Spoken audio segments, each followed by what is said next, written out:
Yes, my good people, welcome back to our YouTube channel. Guys, Speaker of the National Assembly, Moses Masika Wetangula, mambo yake yameanza kutokota completely. Kimani Ichungwa, the majority leader of the National Assembly, mambo yao yameanza kuharibika. Guys, mumekuwa mkiniambia kwenye comment section, nyinyi mafans wangu pale TikTok and YouTube, kwamba kuna kuanga na mwanzo na mwisho. Hakuna situation inakuanga permanent. Nimekuja kubaliana nyinyi. Juu guys, Kimani Ichungwa alifikiria kwamba atakuwa side ya William Ruto siku zote. Moses Masika Wetangula alifikiria kwamba yeye ataendelea kurule tu pale kwenye parliament venye anataka, atakuwa na kiuka mahakama, hatakuwa anafuata sheria. Alifikiria hivyo. Na alifikiria kwamba hakuna siku itawaitokea yeye aweze kuwa impeached. So, hao majamaa mambo yao yamechemuka mbaya tena zaidi kuliko ya Rigathi Gachagua. Na mulisema hiyo kitu watu wangu. Mulikuja mkaniambia. Mulikuwa mnasema kwenye comment section kwamba Kimani Ichungwa mambo yake yatakuwa mabaya zaidi. So, mambo yamefika sasa. Mambo yameanza sasa. William Ruto sio mchezo. William Ruto sio mchezo. And guys, ukweli wa mambo ni kwamba mimi huwa nafuatilia Apostle Ndura. Pastor Ndura huwa anatuambia mwelekeo ambao pia huwa yanafanyika. Akisema lazima yatafanyika guys. Angalia predictions za Rigathi Gachagua. Unajua huyu jamaa akasema ya kwamba Rigathi Gachagua anaenda kuwa impeached. Na dalili haikuwa guys. Dalili haikuwa. Ndio akakuja akasema ya kwamba William Ruto anaenda kuforma broad based government na Raila Odinga. Na dalili yote haikukua. Juu Raila walikuwa wanavurugana na William Ruto. Na ndio ikafanyika. And now mambo ya AUC akapredict ya kwamba William Ruto anatumia pesa mingi zaidi kufinance Raila Odinga, but Raila Odinga ataanguka. Hiyo yote ikafanyika guys. And now amepredict ya kwamba Moses Masika Wetangula na Kimani Ichungwa wanaenda kutolewa kwa serikali ya William Ruto na wanaenda kulilia kwa choo. I want you to pay attention guys. Na ndio unaenda kuamini ya kwamba things are now boiling nicely kwa hii serikali ya William Ruto. Wale wakora wote, wafisadi ambao wamekuwa kusumbua nchi ya Kenya wanaenda wakiendanga. First of all, ensure me like video kama kawaida guys. I have been telling you that hii channel imekuwa ikisupportiwa na wewe na imekuwa ikishikiliwa na wewe. So sina budi ila nikusema thanks so extensive kuendelea kusupport hii channel. Zile moments unaenda kulike video, acha Mungu akutetee sahi na akupiganie. Kwa sababu hii channel imekuwa ikisupportiwa na wewe. Na nina imani ya kwamba utaendelea kuisupport. Kwa hivyo nasema asanteni sana. Mungu awasaidie. Kwa hivyo guys, let us listen to Pastor Ndura kisha tuendelee na mazungumzo yetu zaidi. Able to see far where people are also not seeing. That is why I will come and tell you Gachagua is going to be removed. And if you look at it, there is nothing that it can indicate. That, like now I told you Raila will be pushing to become the deputy president. And you said no. But right now what is going to be pushed, wait for Wetangula is going home. Yeah, Wetangula will go home. And they will be pushing for two people. Wetangula of all the people? Yes, he is going home. Yeah. How? He will be going home. And whatever happened about ICHUNGWA and the court was a ground that was being laid because you see the ruling of the judges is that Wetangula lied. That is a ground that is being laid that this man is not fit to be in the office. And therefore, when they are laying that ground, they will come and say many of the things that have been happening in parliament, Wetangula has messed up. That is something that will come up in the discussion. Another thing that will prop up is the majority leadership. Already it has started. It was a preparation because Agwambo knew he's going to lose. He knew very well he was going to lose. Things were not working. because Ruto messed the whole thing for Agwambo. I know yesterday he tried to pray it safe that Ruto has helped me. When you see Raila praising somebody, something cooking. If you see anywhere Raila has come, haya, huyu ni mtu mzuri. He's saying the opposite. Right now, what is being he must launch a campaign, and he must do what we call a divorce, and it will be a messy divorce. But before he leaves, he'll make sure he has destroyed the UDA completely, just as he did during the Moi time. He will make sure he has destroyed it right from the middle. So the first casualties of this thing would be Akina Wetangula. They will come up with a push out. And number two, the one who tried to be pushed out is ICHUNGWA and Cheruiyot. Aaron Cheruiyot. Those are the majority leaders in both houses. Those one has to go between ICHUNGWA and Cheruiyot. One has to go to pave way for an ODM person, because that is how they are going to push the agenda. They're going to tell Ruto now, because you've seen what has gone, now we need a real broad-based government. We must feed it. So kina the Kikuyu wanaitwa CS. The Kikuyu CSs and PSs and the PSs will be removed. Some of them are going to go. A person from the Kaboko will be the first casualty. Wait a minute. Yeah, okay. Just wait and see. Those will be the casualties of the move that is going to happen in this country.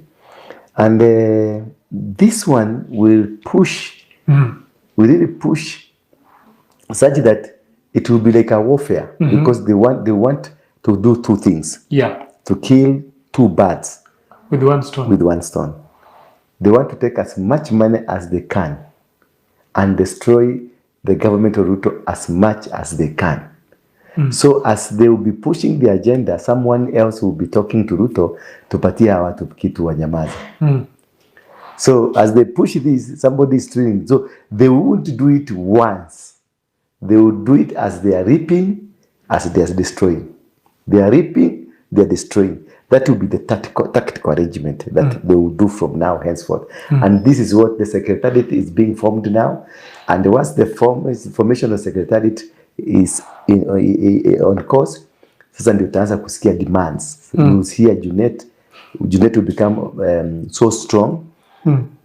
Otiende Omolo will be the proposed candidate for the speaker. Just wait and see. He will be the proposed candidate for the speaker, and they will push for another person either to take majority leader, parliament, the main parliament or the Senate parliament, and also there will be a lot of changes in strategic changes, ambassadors, PSS, and also the CSS. Apostle. Yes. Today is on 17th February, Yes. Monday, 2025. No signs of Otiendo Omolo being mentioned anywhere. No signs of Wetangula being kicked out. It is just 2 days past. The reason I'm marking this date is, in case it happens, we shall revisit the date. Just wait and see. Just wait and see. Just as I told you, Djibouti man will win. Was he there? I actually mentioned the date. I'm going to play that video right here. Yeah. Of you mentioning, and I mentioned the date. Yes. And I said we shall revisit. Yeah, we are revisiting now. Now, why have I brought that story of what will happen? Is because of what the story I told you today. You are going to be deeper. 15th of February 2025. That is when Raila went to Djibouti, to Ethiopia. And that's the time he alianguka. If you realize, Raila had won first round, second round, and third round. That's when things started changing. In Kenya, we are into a drastic change, spiritual change of the leadership. As you know, there is a transition for the revival of the gospel. There is a transition of a new set of leadership that God wants to bring in this country. So 15th was the curtain was the curtain. It is split into It two. is split into two. Meaning a new king. A new what? King. A new king was launched by God. And it was the beginning of the death of the current king in the spiritual world. So in a nutshell, what I'm telling you, I had told you this, that it is possible the first quarter of the year, there will be a huge transition in the spiritual realm and in the physical realm. And that is where I told you there is a possibility of a nusu mlingoti bendera. Are you getting me now? So whatever that happened in Ethiopia, Addis Ababa, was not physical, but spiritual. That was the end of the two, Raila and the RUTO. That was the beginning of the end. And it will be fast and furious. So what will happen inside the government watakurana? Wenyewe kwa wenyewe. Wenyewe kwa wenyewe. Because God has initiated a move that will cause things not to work for anybody. Things will not work for Ruto. Things will not work for Raila. Things will not work for even Gachagua himself. Gachagua was a John the Baptist. Jesus is coming. Gachagua has been prepared, was anointed to prepare the way. Just as he was anointed to prepare the way for Uhuru. Do you know it's Gachagua who prepared the way for Uhuru up until he became the president? You don't know that. How? Gachagua was the personal assistant to Uhuru 2002. I remember. He was the PA for Uhuru. Yeah. He's the one that managed the politics of Uhuru, pale KICC, 13th floor. He's the one that engineered everything, planned everything, organized everything. Until Uhuru became the president, Gachagua was the PA. He is a Joseph. He was born a Joseph. Raila was born a kingmaker. Ruto was born a warrior. So none of them is a king. Okay, who is the king now? Now, when you see John the Baptist has come, the king is coming. The king already is growing. You know, John the Baptist were born almost the same time with Jesus. This one was sent to prepare the way. To prepare the way. This was sent to prepare himself for the mantle, because at some time Jesus disappeared. After 12, there is after the 12th years when he was in the temple. He disappeared. Silent. He went to India. And when he went to India, that's where he was taken to various classes by the Buddhists, the Kapiravastus. That is where he learned a lot of religion. Then when he came back, he came for a mission of 3 years. And he changed the whole situation. Therefore, even here in this country, what we're about to experience is a spiritual transition that will culminate into physical transition. And those people that are unwanted in Kenya, in the politics, in the business, and in whatever, they will be exposed too hard that God will cause Raila and the Ruto to do the jagonistic kind of politics that now Raila will try to intimidate Ruto because Uhuru is right behind Raila. Are you getting me? Uhuru is right behind Raila. Whatever you are seeing that is being pushed by Raila, it is Ruto, Uhuru is behind it. Ruto is being lied to Raila by Raila that I am with you. Raila is not with Ruto at all. At all. It is an agenda they have, and for them, the plan they have is by April, we have a new president. Okay. The plan they have. Between who and who? Raila and Uhuru. The plan they have is by April we have a new president. Apostle, you're snitching on them. No, I'm not snitching on them. I'm just we are talking. Unafichua siri zao mbele. We are talking. We are talking. Okay. And this is a situation that might cause our brothers in the military to intervene. Because it will be messy. Messy in what way? In all ways. In politics, it will be messy. And like now, the campaign that Ruto will really want to do is to alienate Kikuyus from other communities, to push them out completely, so that we can have 42 against 1. Because that will make him ride faster than having them in the government. And that's a factor most of these MPs from ODM will use, because they want to raise the profile to make sure Kikuyus are more wamesukuma mpaka wa react. Because Kikuyus react to a situation. Kikuyus will push because they wamewekwa kwa kakona.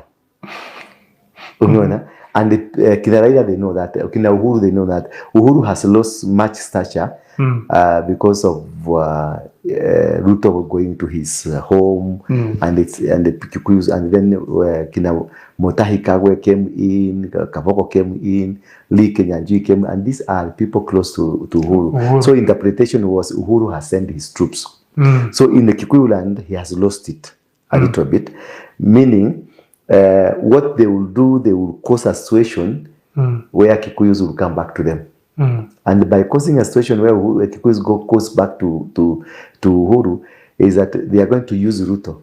Like Junet Mohammed and others will push akina Ishongwa watolewe, ma-CSS wa Kikuyu watolewe, watu wote watolewe ndio wa Kikuyu waendelee kukasirika. Then in parliament, Kikuyus will be cut to size. So kukuwe na reaction in parliament, ndio wa Kikuyu warudi pande moja. Then Uhuru will come up as the savior of the Kikuyus. Gachagua at some point atapotelelea. Gachagua atakuja atapotelelea, mtamtafuta mtamkosa. He won't have that punch the way he has the punch, because the coming of Raila will neutralize the pressure that Gachagua ameweka. Then Gachagua will be branded a Kikuyu king, while Raila will be seen as a national king. Are you getting me? Because Raila will try to brand himself a national king, and then they will like tell Gachagua, come and let us join forces. And when he will agree with them to join forces, he will be cut to size.